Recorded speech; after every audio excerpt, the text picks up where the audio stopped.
Yo, what's going on, guys? Mush back at it with another video, here to take you guys through some final updates for Stellar Blade ahead of its PC release. Long time coming. I know a lot of people are excited for it, and we do have a PC patch. Want to go over some stats as well, but right off the bat, if you guys have yet to pick the game up, I should let you know pre-orders are live right now. Obviously, pre-orders have been live for a little bit, but preloads are live right now, and our friends over at Instant Gaming have the game down to $67.60, so go ahead and check that out. Link in the description box below. You buy it, you get your code delivered now, and you can start the preload. Let me go check how big the preload is right now for you guys.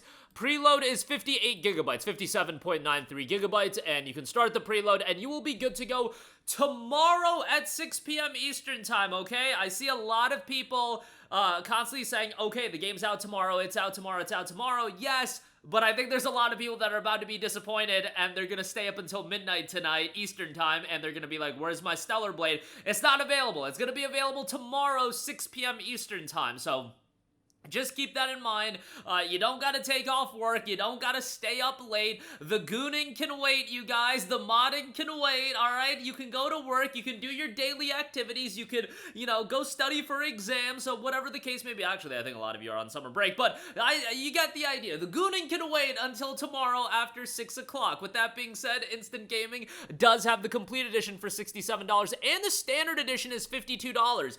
Everybody that I'm talking to seems to be picking up the Complete Edition. I think I've talked to 20 or so people, just not all of my personal friends, but just generally online and whatnot, of people picking this game up, and everybody seems to be buying the Complete Edition. You know what happens when you build up a lot of goodwill? People will pay the premium, even if paying the premium doesn't give you insane amounts of content or anything like that. People are just like, yo, Shift Up did right by everybody.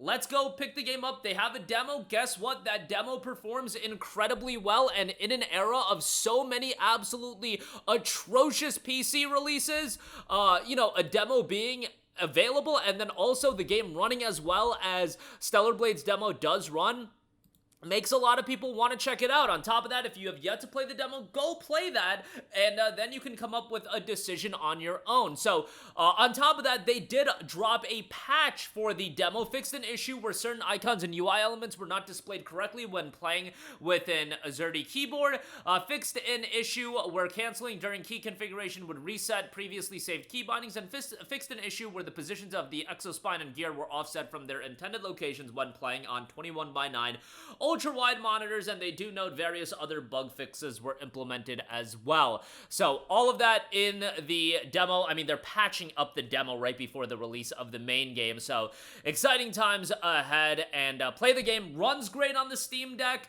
The fact that they've got this game running as well as it does, you guys, is insanity. I have a pre-built computer that we just have here, and we bought it like a year ago, and it was like a $400 pre-built. I've done some videos on it with an RX 580. Stellar Blade can run on that, so the optimization on this game is insane. Now, bear in mind, it is an Unreal Engine 4 game. It's not a UE5 game, but the game looks fantastic. So at this point, is UE5 really, is the performance loss worth the graphical upgrades that UE5 brings with it? And I think Stellar Blade is going to do exceedingly well because it's open to so many people to check it out on a wide variety of different machines, on a wide variety of different hardware configurations. When you look at a game like Doom the Dark Ages that did underperform commercially, at least based on the data that we have available, and a big problem with that game was the fact that it was locked out from people with older hardware, and sometimes games just have to do that. You gotta move on as far as engines are concerned, but Stellar Blade being so optimized, and you could tell right from the get-go, if you read the tea leaves, that Shift Up was very serious about the PC release, because one of the first things that they said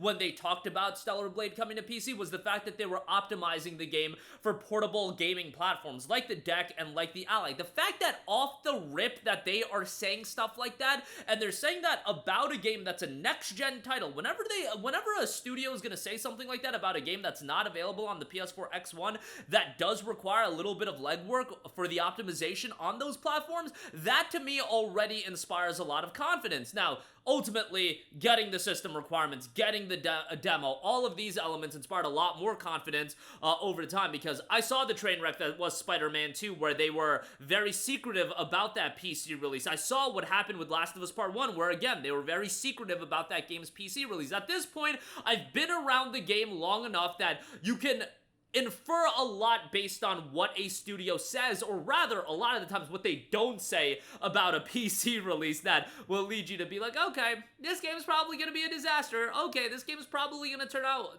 really well. Stellar Blade is a case that is going to turn out really, really well. And when a game ends up this good, guys, you guys should buy it. You guys should support it. And you know, it's gonna be a game that does really well. And I want to go over the final stat here. This game currently has 110,000 followers according to SteamDB. That number is insane, and I've been following this data leading up to the release of the game. Let's pull up some games to compare it to. How about the other PlayStation IP that they love so much, Last of Us Part 2? You know, it's a game that, you know, some people love, some people not so much. I was in the not so much. Well, where did this game peak at the day before release? Oh, 37,000 followers for Last of Us Part 2. Stellar Blade is 3xing that number. Okay, how about an Assassin's Creed Shadows? Let's pull that up. You know, big IP, where'd that peak at? Oh, right, 44,000 is where that peaked at. Actually, 37,000. 44,000 was the day of release. 37 was day prior to release. Tsushima would be a good one to compare to, because that is the most successful, as far as Steam concurrent player count goes, non-Helldivers 2 game. So Helldivers 2 was an anomaly, day one release, you guys know the idea. Where was Ghost of Tsushima? The week of release was at 98,000, and when it ultimately came out, it jumped up to 109,000. So Stellar Blade is right around the Ghost of Tsushima tier, just a little bit above that, and if Stellar Blade can beat that all-time peak concurrent player count of 77,000, it is a slam dunk success, and I do think it is going to beat it. Let me just say that I was initially a little bit conservative with, you know, the 50,000 number. I still think over 50,000 incredibly successful.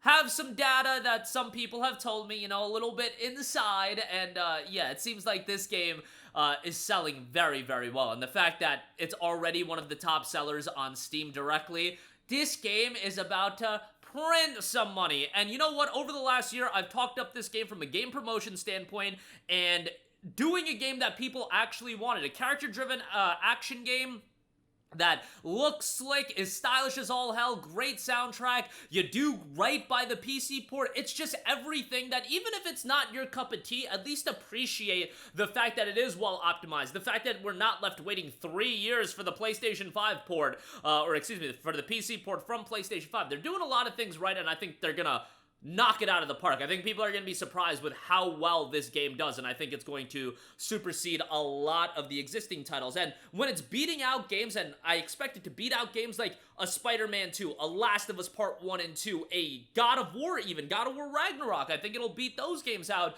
That says something about a new IP that just made its mark a year ago, and that should tell you that, you know, that this is an IP that's here to stay, and maybe a lot of studios and publishers can learn something a little bit from Stellar Blade. Stellar Blade's not the only game that I think is useful to learn from. Expedition 33, Black Myth Wukong, so on and so forth, but that'll do it for me. Get the game cheaper from instantgaming.com in the description box below. Check that out. That'll do it for me. All of your thoughts in the comment section down below, and I will catch you guys in the next one. Peace out.